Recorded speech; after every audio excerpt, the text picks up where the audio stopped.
2 formation. Road change now, we go racing for the first time this season. 3 hours of GT action, it's go. It's very tight as they come down. Group of cars coming in. This has all got trouble written all over it. This is G3 cars. Drop downhill, they head towards the Aqua Minerale. Imola, of course. There's another one off through the gravel. As wide as possible as they drop downhill, putting that truck inside line. Yes, he did. Through he goes.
Good morning still, everyone. Good afternoon for most of you. Welcome to Apex Online Racing SUPERPOLE time for round number 2 here in the Endurance Championship. And we're heading over to Japan today for round number 2. It is the 8 Hours of Suzuka. My name is Luke Etheridge. I'll be taking you through the SUPERPOLE session alongside a very familiar face to anyone who's been watching the AOR ACC racing normally on a Tuesdays. It is Mr. Jon Watts. John, how are you doing?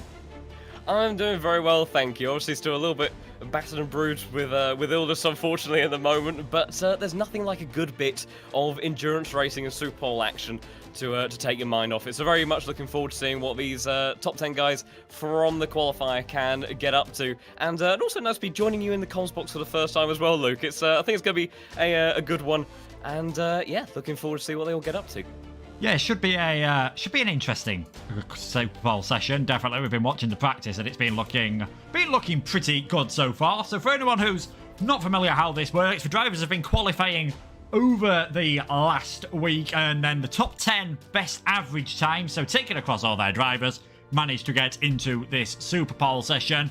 That is how it normally works. Unfortunately, one of the teams in the top 10, the 101 Silver Racing team, could not make it, so MSL Racing, who were the 11th fastest, they've been bumped up. They'll be going the first car out, and then so on and so forth, all the way up the order. And I've got to say, I love these qualifying formats. You know, you get one shot at it, one try, and that can completely determine your race, because Suzuka, even in these cars, it's not the easiest place to make any overtakes on. Obviously, very long race, but they'll be wanting to start out at the front and avoid any lap 1, turn 1 chaos.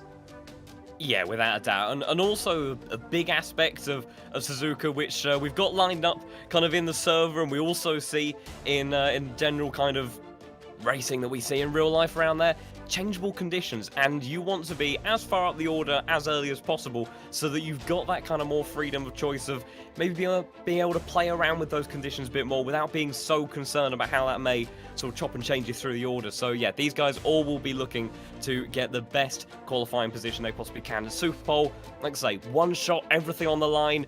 They've done the work in order to get themselves into this shootout, but the pressure can get some of these guys. It's so difficult to try to put it all together on the day. And yeah, these guys, they've been doing a bit of practice already this morning and get themselves lined up, get themselves in the groove, same track conditions, everything. So they'll be dialed in, but it does all come down to that one lap, and seeing who can withstand that pressure and deliver for their team. Be a very interesting qualifying session indeed. Yeah, well, it shouldn't be long before we are getting underway. I think we have just had the first car heading out there onto the track, which is great to see. Like you said, all about that one lap pressure around.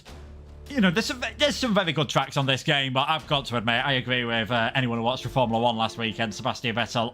I do love driving around Suzuka on any game. It is a proper driver's circuit and very old school. Definitely punishes you for any mistakes you make. Yeah, without a doubt. It really is. You have to clatter around all of these curves to really extract the maximum, particularly in these GT cars. Don't see it so much in Formula 1, of course. That wouldn't quite behave in quite the same way, but yeah, GT through the Degnas and things like that, you really do end up seeing the car send it through there. And the S's, it's one of those circuits where not only is it so much intensity for the driver to deal with in terms of getting the car hooked up, but setup-wise, even just in the SUPERPOLE, let alone in 8 hours worth of endurance, having a car that deals with the high-speed corners, the low-speed acceleration zones, and you know, really want to maximize their top speed down the couple of straights that they do have around this circuit, where those are potentially the main overtaking opportunities around here, other than some dive bombs in towards the hairpin that sometimes has mixed results. So everything about this circuit is so demanding and always makes it such a spectacle for anyone that takes on the challenge of heading around there. I do believe our first car, the 99, is the first one. That's MSL Racing, who managed to get themselves into this shootout after qualifying 11th after the 101 couldn't turn up. So, yep, see what they can deliver. Yeah, see what they can do then around the Suzuka circuit. First built as a test track in the 60s for Honda. Used it quite a lot as well for their motorbike racing. And here we've got Mormon making his way down towards turn number 1. Nice and calm, nice and steady through there. Making his way just now, coming through that second corner. And now the S's, this is where you've got to be a bit delicate. This is where you've got to be a bit careful on your throttle. Be nice and steady. You can just see them modulating that throttle, keeping things nice and calm, and a little dab of brake just to try and get that front end turning in as well. Now making his way towards the Dunlop curve, basically the end of this Esser section. It's all looking very nice and very tidy and very calm at the moment. Pretty much perfect track conditions for all of the drivers. You can see 16 degrees air temperature, 22 degrees track temperature. Optimum conditions, don't have any problems overheating the tyres or anything on this lap. Nice and calm there. Through the Degnas, coming up to the hairpin. It is a possible overtaking opportunity, but you do normally need a very compliant car alongside you. Just getting you can hear the rear tyres there just trying to slide their way around that corner, trying to get yourself rotated around nice and flat out through this part. And you're now coming to what realistically is one of the most important parts of the circuit for the drivers to go around, making their way around that double left-hander at the Spoon curve. Got to be so good on the second part of Spoon on the exit, because you have got now the longest flat-out run on the circuit. Just running a bit wide there. They are able to get away with that bit more on this game than you see with the other one, so that should be no problem whatsoever. As long as you keep it on the curb, you should be okay. Coming through 130 on, nice and steady through there. Will be a very interesting corner in the race as things goes on, as the tyre starts to wear out, as the drivers start to get tired, and especially if we get any rain through there. Cutting the chicane as much as you dare. The BMW making his way towards the finish line. What is it going to be in this qualifying session to kick us off? And it is going to be, heads towards the line. There's the finish. 158.777, the first time that we've seen. And I think that shows just how quick the circuit is at the moment, because that is, you know, just looking at that, there are only 3 teams that managed a quicker average than that. So we're going to see some fast times in this session. Yeah, without a doubt. I think they'll be pretty pleased with that one. That's a solid 3/10 clear of what they achieved in the pre-qualifying. We've now got the Garage 991 team that is heading out on circuit, another one of the BMWs. We've got one more that will be popping up later on in the session, the form of the 201 car, part of the many SPQ Racing teams that we have in this qualifying session. But yeah, very nicely and smartly put together lap by Moment then. It was sort of, he just needed... He did exactly what he needed to do. Kind of patience. You've got to be careful about how far you push the limits when you've only got that one shot. And he really did maximize those advantages, but within kind of reason. You can see him using those little bits of extra of the white line to widen up the corner as much as possible, and using those extra bits of runoff. So nicely put together lap from the 99 car. I have to see what the 991 of Martel can do. Rounding out into the hairpin now on the brake. So this was an area that looks like that 99 just went a little bit deep on the previous lap. Tidier for Martel then.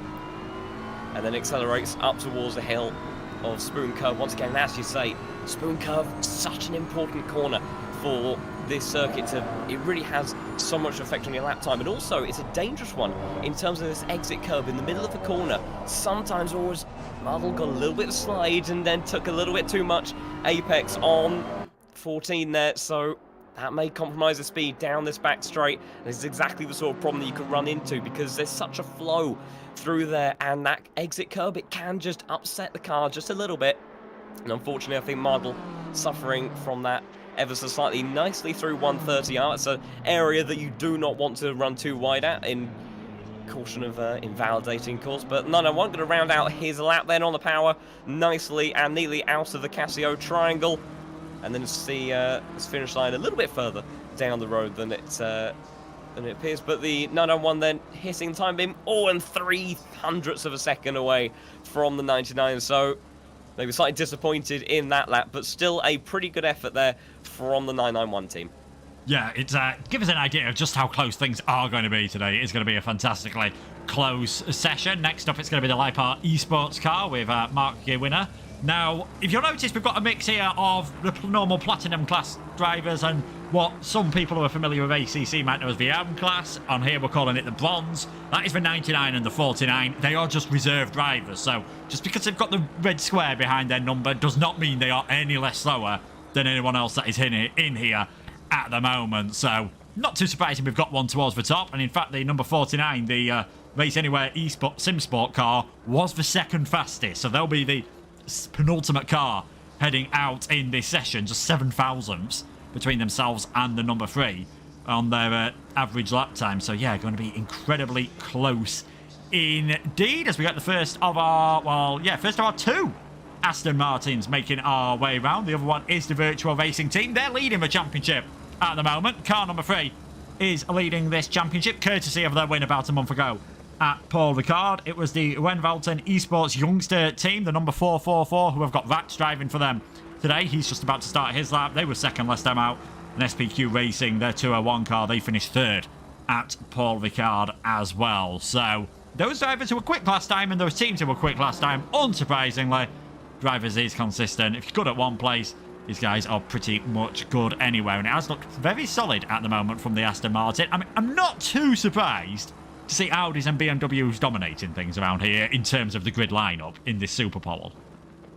Yes, it's one of those circuits where the BMW's handling characteristics, and particularly just that car has a very stable platform, and through the likes of 130Rs, turn 1 as well, very high commitment, and it really allows the drivers to kind of exploit the full limits of the car. It gives them confidence in the car. The Audi, nimble, good downforce package on that car as well, so it's very agile through the S's, good grunt in that car. Maybe not quite the rocket ship it was in previous BOPs, but certainly a pretty solid platform. So yeah, those cars are very competitive. The 42 Aston Martin rounding out his lap time at the moment, and seeing what Mark Gavina can do in that car. Taking the shortest run to the line, and half second clear behind in that Aston Martin. So maybe a little bit disappointed with that lap time. I did see there were a couple of times in the Aston where he didn't quite use the full width of the track. It was quite a cautious line through turn 1 and 2. So yeah, Mark Gavina then only good enough for P3 at the moment. And next car out on circuit is the 444, I do believe, in the McLaren of Leon Burnt, as we skip the Silver Racing team, of course, as we've mentioned previously. So yeah, McLaren, be interesting to see how that car does. Mid-engine placement in that, so similar to the Audi, of course. Good downforce package. Maybe loses out a little bit in terms of straight line speed. Hasn't quite got the same level of grunt as some of the other cars around here, but 444 did a 58.9 average in qualifying. We've seen that looking at the track conditions, it seems that the track's a little bit quicker than what pre-qualifying was in, so we'll have to see how they got on. But yeah, this will be part of the circuit that I imagine the McLaren could struggle a little bit at. Doesn't tend to deal with the curbs quite so nicely, a little bit similar to the Ferrari in that respect, but nicely dealt with so far by Leon, and seems to be putting together a fairly solid lap. Yeah, maybe just a tiny bit wider than ideal coming out of the second Degner, taking that wider entrance to the hairpin, possibly just to allow them to get the car straightened up earlier and to get that run as quickly as they possibly can down towards the spoon curve now. So it's the 99 car that has gone fastest. Madel in second, a BMW 1-2 for now. We'll see how things change. We'll see whether Leon Burnt can get that second place in the championship car up towards top for now in this session. For Sol McLaren in the SUPERPOLE I think this is the part of the track, like you said, John, where they're really going to struggle just climbing that hill over the very unique crossover, one of the many features about Suzuka that makes it different to a lot of other places. And then attacking 130R, full commitment going to be needed into the chicane here. But again, don't want to go too deep into the corner, because you are just going to completely ruin your exit, of course. That was pretty much perfect from the McLaren. It's looked like a very solid lap at the moment, so we'll see whether he can work his way up in between the top two cars. Can Leon Burnt hugs the right-hand side of the line, comes across the finish line, and in the end, only just ahead of the Aston Martin, a 1:59.212 for Leon Burnt. So the BMWs certainly looking like the car to have, which is good news for the URL team, who are just about to start their lap. Yeah, absolutely. BMW's looking very, very quick. That generally speaking, looked like a pretty good lap there from the 444. So a surprising deficit to the BMWs have had so far. We'll have to see whether or not that is just those teams having put together the perfect lap. This is our first runner, unusually, in the SUPERPOLE session that has that provisional pole time. But yeah, Marcin Olejars now for the URL team in the number 7 car. Looking to see what they can do in the penultimate BMW of the 10 cars that we have in this SUPERPOLE session. But yeah, right now BMW is looking like the car to have, but yeah, we'll have to see whether or not the number 7 can continue that theme. It's been a pretty nice run so far through the S's, nothing too dramatic, and usually, as they say, the laps that look slow tend to be the ones that are quick. Pretty square exit out of the second Degner, then have to see how he fares going in towards the hairpin. We saw a couple of cars previously going a bit deep. That looks generally fairly tidy through there. One of the disadvantages of the BMW in that part of the circuit is that typically it's a car that the drivers run quite high TC with. It's a car that, a bit like the Ferrari, just has good TC, and you can get away with really planting your foot on the loud pedal without it giving too much of an issue, and sort of preserves the tyres very nicely and all that sort of stuff. But through those low-speed acceleration zones in the hairpin and coming out of the Casio triangle, that's where you quite often see the drivers playing around with the TC settings to see if they can give themselves a little bit more grunt and a bit more torque coming out of there as they look to plant their foot. But Marcin so far seems to have put together a fairly tidy lap. Good run through 130R, not running too wide, swings it over to the left-hand side of the circuit, hard on the brakes, forward to Casio triangle. Another car again, really clattering those curves, using a little bit of the AstroTurf on the exit of that final chicane, running it towards the line. So will it be 3 BMWs at the top of the timesheets for the time being, or will the number 7 car be a bit further down the order? And it does go to the top of the timesheets by quite a margin, 3/10 clear, after we've been looking at teams that were going a tad slower than what the 99 car achieved. A brilliant lap from Olejars in the number 7, and that is a big statement for the next car on circuit of the 202 in the Audi, the first of our 3 SPQ Racing team cars in this qualifying session. But what a lap there from the number 17. Yeah, be very impressed by that one, I think, will Marcin Olejars. Yeah, very great lap indeed. 1:58.4 is going to be there or thereabouts, I think, at the end of the session. But SPQ Racing have definitely got a big hand in this. The next 3 cars we are going to see, their 2 Audis and the BMW, are all there. So we'll just get the detailed timetable up there quickly onto the screen. As we've already said, it is the number 7 out on top at the moment. 99 in 2nd place. So close between 2nd and 3rd and 4th and 5th at the moment. But still big gaps for a lot of the other cars to fit into. And of course, Matteo Sinotti in that 202, he'll be hoping that he's not fitted into any gap whatsoever. He'll be hoping that he is right up there towards the top of the order. Not the greatest race for them last time out at Paul Ricard, it must be said. Unfortunately, only able to finish all the way down in 19th place, which was not ideal after what was a fantastic... sorry, it was the 203 car, sorry. My apologies, who finished in 19th place last time out. The 202 managed to finish in 12th place, but again, that was from a good qualifying session. That was from being in the top 5, so they'll be hoping this time that they can manage to get some good results in. Nice and tidy through Spoon so far. Maybe just a bit wider than ideal. We will be able to get away with that one, and now it is flat out towards the exit. Just pick how brave you are going to be on the way in towards 130R there. This could really make or break your lap. Full commitment there. That was pretty much perfect from Matteo Sinotti And now into the chicane, getting ready to head towards the final corner. It is just plant the foot down, rely on the grip of the tyres, rely on the traction control to save anything. Hug the right-hand side of the track. Are we going to see another German car get towards the top of the timing charts? Well, gets it in towards second place there for Matteo Zanotti, a 1:58.705, and it is still AOR's on provisional pole position, but we'll see what the fastest guy, we'll see what the pole sitter from Paul Ricard can do, as Giuseppe Dana in the 203 car starts his lap. Yeah, absolutely. I think that 202 car had a little bit more pace. He might be a little bit frustrated. There were a couple of moments where hairpin, he looked like he went a little bit deep, and it's amazing if you just overshoot it slightly, because there's such a harsh camber in this corner, a little bit like the S's.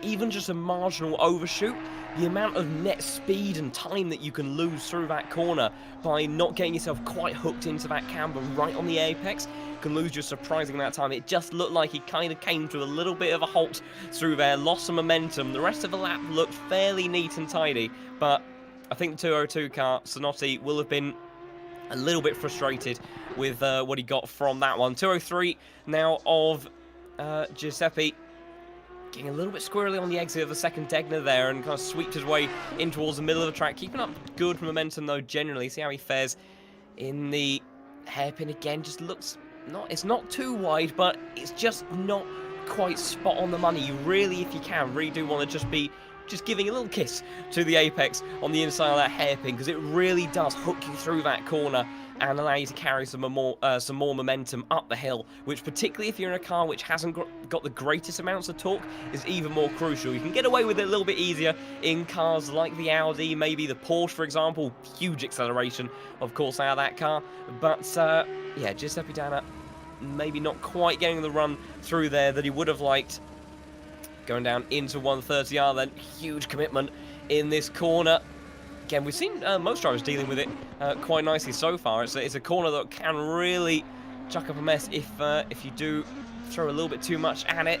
203 getting it pretty tidily through the Casio triangle, now running around to the start-finish line. See if they can take SPQ Racing team honours. So it's going to be from the 203. Oh, he must have invalidated the lap, because that has not registered on the leaderboard, unless that's some sort of glitch at my end. That's, I think, unfortunately, for the 203 car, he must have invalidated laps, saw it through to the end to, you know, sort of bring it home for maybe, if nothing else, a bit more practice, but certainly not what Giuseppe Dana would have been wanting to achieve for the SPQ Racing team there. No, I mean, the lap would have been good enough to put him in second place at the end, so still would have been behind the number 7 car. It was a 1:58.6. And it's always that fine balance that you have got to do in these SUPERPOLE sessions. How hard do you push things knowing that you only get one lap? And if you get it wrong, it's very likely you are going to be starting, not at the back, obviously, but it's very likely you will only be starting in 10th place. Now, the final one of the SPQ Racing teams, and maybe the one, judging by how things are going at the moment, maybe the one that seems to be with the best possibility of getting pole position. This is Matteo Morano in the number 201 BMW, playing it very safe there through the second Degner compared to what we've seen a lot of people do. So maybe just getting the message from their teammate that was in the 202 car, let's just be a bit more careful and make sure you're up there towards the top. But with how close the field can be, you only have to, you know, you lose a quarter of a second here. That could be the difference between starting on the front row or, at the moment, possibly even starting in 5th or 6th.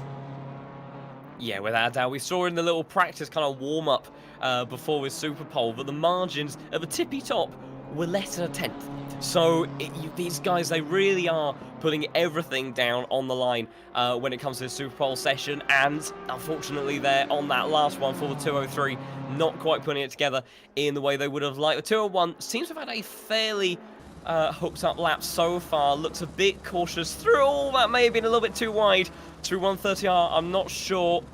I've got a horrible feeling, mate. Yeah, I think that unfortunately the SPQ Racing team, I think a little bit of a commentator's curse for me on that side of things. I said 130R previously was a bit of a devil corner that these guys were managing to negotiate fairly well, but I think unfortunately ran a bit wide there and invalidated lap and deciding that not to follow through on it. So that's 2 SPQ Racing team cars that have unfortunately invalidated their laps. And we're moving away over to the number 49 car next of Vincent Etheridge in the Audi, racing for Race Anywhere SimSport. In that car, it might be appearing as a PTDC Motorsports for those, but is registered entry for Race Anywhere SimSport. So I have to see what this Audi can do. Current Audi honours goes to Sonotti, almost a quarter of a second away from Oliars in that number 7 BMW, where that time is looking more and more difficult to contend with. So I have to see what Vincent can do in this car. But yeah, we're starting to see now how this Suzuka circuit, we said it's a driver's circuit, and we said that it really does demand the best from these drivers, and unfortunately those characteristics of Suzuka biting now 2 of our drivers in this SUPERPOLE session. So I have to see what Vincent can do, but demonstrating clearly how easy it is to go over the limits around here, and unfortunately take yourself out of a potentially better qualifying position. These guys should still be starting within the top 10, of course, despite making those mistakes, but they'll be a little bit frustrated with how that's ended up for them. Yeah, still obviously a long way towards the front of the field, and not all lost. In an 8-hour race, they can have plenty of opportunities to work their way back up, but you do want to be there, I feel, towards the front and just avoiding any sort of dramas that can happen around here. Quite a tricky turn 1 and turn 2 with the way they sweep around each other, so don't be surprised to see a few cars taken off to the runoff area when the race starts in what will be just over 1.5 hours time. 2 p.m. British summer time, 3 p.m. Central European summer time for you guys, and obviously you'll see the local times on the YouTube scheduling as well for when that race will be starting. But here comes Vincent Etheridge now, making his way around the aforementioned 130R, pretty much cutting that as fine as you would want to do. What can the Audi do as he makes his way around the final couple of corners? It's their first appearance this season as a team. They were second fastest in the normal qualifying session. Can they secure a front row slot on this lap? Or is it going to be the BMW number 7 car starting on the front row? The 49 heads towards the line. Fastest of everyone. 158.200. That is an incredible lap time. And there's only one man left who can beat it. Yeah, without a doubt, that was very nicely hooked up there from Vincent in the 49 car. We were wondering what he would be able to do, and he brought that one together very nicely at the end. But now, all pressure onto this man, Leonardo Porco, the virtual racing team car winners last time out in the opening round of the season. So expectations are high for this number 3 car. They were fastest in the pre-qualifying session, and they looked pretty competitive in the warm-up to this SUPERPOLE, but you know, when you've got all those occasions to put each of those laps in, that's one thing.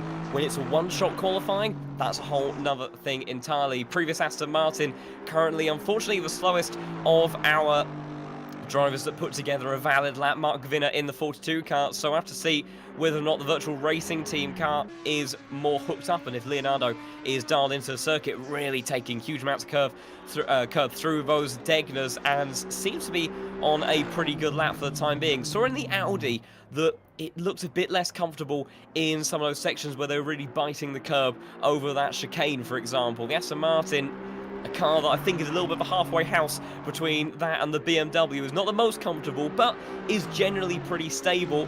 I think, though, Leonardo went a little bit deep in towards the hairpins, may have compromised his momentum up the hill towards Spoon Curve just a little bit, and looked like to me that he got a little bit hooked over that exit curve between 13 and 14 there as well, which just upsets your entry into this long downhill section. So Leonardo, he's put together pretty good laps so far, but will it be good enough? Yes, if he matches what he managed to do in the normal qualifying session, he will be starting on the front row here alongside the number 49, but will be starting a bit behind it. Needs to find some more time from his best, cutting that curb as much as he dares, coming into towards the Casio triangle there, trying to straighten up the corners as much as possible. What's it going to be for the Aston Martin, for Leonardo Porco as he heads towards the line? Who's going to be on pole? It is going to be Vincent Etheridge on pole position in the 49. Leonardo Porco for the VRT team, for our championship leaders, puts it in towards second place. So it is Etheridge on pole position. Yeah, fantastic laps from the pair of them there. Really very tidy indeed. I think Leonardo, he'll be a little bit disappointed with that one. He lost time in the hairpin and at the top of Spoon. The rest of the lap looked pretty tidy, but that is what can happen in these qualifying sessions. It really can come down to just simply those smallest of mistakes and who is able to just put together the most consistent lap. I'm sure that, you know, generally speaking, there's a good chance that any of these guys in the SUPERPOLE session would be able to put together a lap time that is perhaps quicker than that 58.2 that's taken pole in the SUPERPOLE session. But hooking it all together at that crunch point, that is a difficult thing. And that's really what shows kind of and separates the sort of really stellar drivers of this field. So number 3 car will still be fairly happy with having a front row start. Of course, 8 hours to duke out amongst the rest of the grid and see if they can take another win in the Endurance Series, and with factors like weather potentially playing into effect as well. The Aston Martin, typically a car that is well suited to adapting to those changing conditions and is able to fare quite nicely between wet and dry and mixed, and the setups that you run on the Aston, it may be able to adapt a bit better. So certainly does not count them out of another victory. Gets them slightly further away from where they would have wanted to have been starting the race, maybe for an entirely clean run in towards the first corner, but with 8 hours on the clock, still not over and done with. But fantastic effort from the 49 car, without a shadow of a doubt. Yeah, certainly. As you can see there from the standings, that are going to be our top 10 cars in this session. The 49 is going to be on pole position, but because of a reserve driver, they don't score the, well, a reserve team, sorry, they don't score the points in the championship, so not really a complete disaster there for, well, starting in second place is never a complete disaster, but yeah, certainly not the worst thing that it could have been for our championship leaders at the moment. I imagine a team who will be feeling a bit gutted with the way things turned out there is going to be the SPQ Racing team, because 2 of their 3 cars that they had, we said they sort of dominated in terms of they managed to get all 3 cars in towards the SUPERPOLE, but 2 of them invalidating their lap times.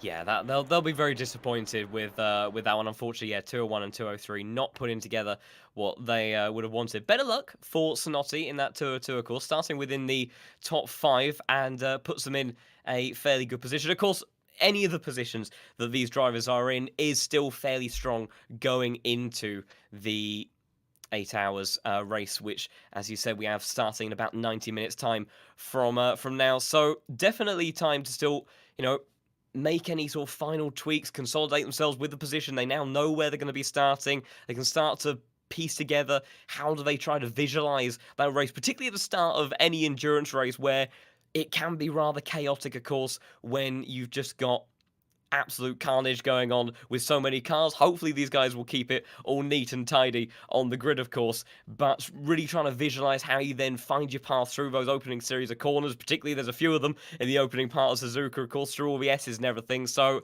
they've got times to calm down, reset, think about the race, and plan how they get on for the next 8 hours of racing and see what they can put together for the second round of the endurance series.